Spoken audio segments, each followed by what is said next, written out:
Le 31 mai prochain sortira l'ouvrage qui a tué Lady Di, écrit par Jean-Michel Karadec avec l'aide de Pascal Rostin. Ce dernier était invité ce 30 mai sur RTL et a fait de nouvelles révélations sur l'accident mortel de Lady Diana.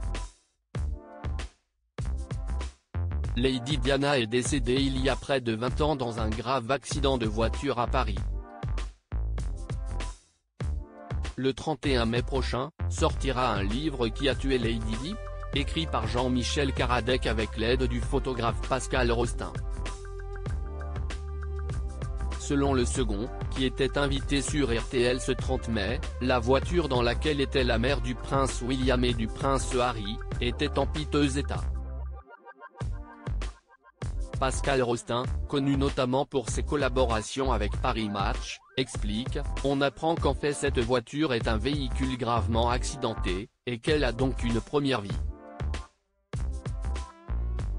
Un véhicule du Ritz, une limousine qui a 11000 km, on se dit que c'est une voiture saine. J'ai un ami qui s'appelle Eric Bousquet qui était l'ancien propriétaire de cette voiture. Quand il achète cette voiture neuve, 3 mois plus tard, son chauffeur se fait hijacker la voiture. Les gendarmes retrouvent la voiture quelques jours plus tard près de la centrale de Villepinte, la voiture est fracassée et a fait des dizaines de tonneaux.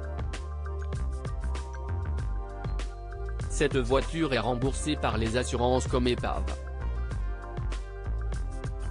Il faut balancer cette bagnole selon lui, cette voiture n'aurait jamais dû être remise en circulation, d'autant plus que certaines personnes s'étaient déjà plaintes de son état. Il se trouve que j'ai un ami qui était le chauffeur de cette voiture pendant 1 an au Ritz. Karim Kazi, qui quitte le Ritz 2 mois avant l'accident. La seule chose qu'il dit au directeur du Ritz c'est il faut balancer cette bagnole car au-delà de 60 km/h on ne la tient pas. À noter qu'un documentaire dirigé par les auteurs du livre et intitulé Mort de Diana, l'incroyable révélation sera diffusé ce mardi 30 mai à 21h sur M6.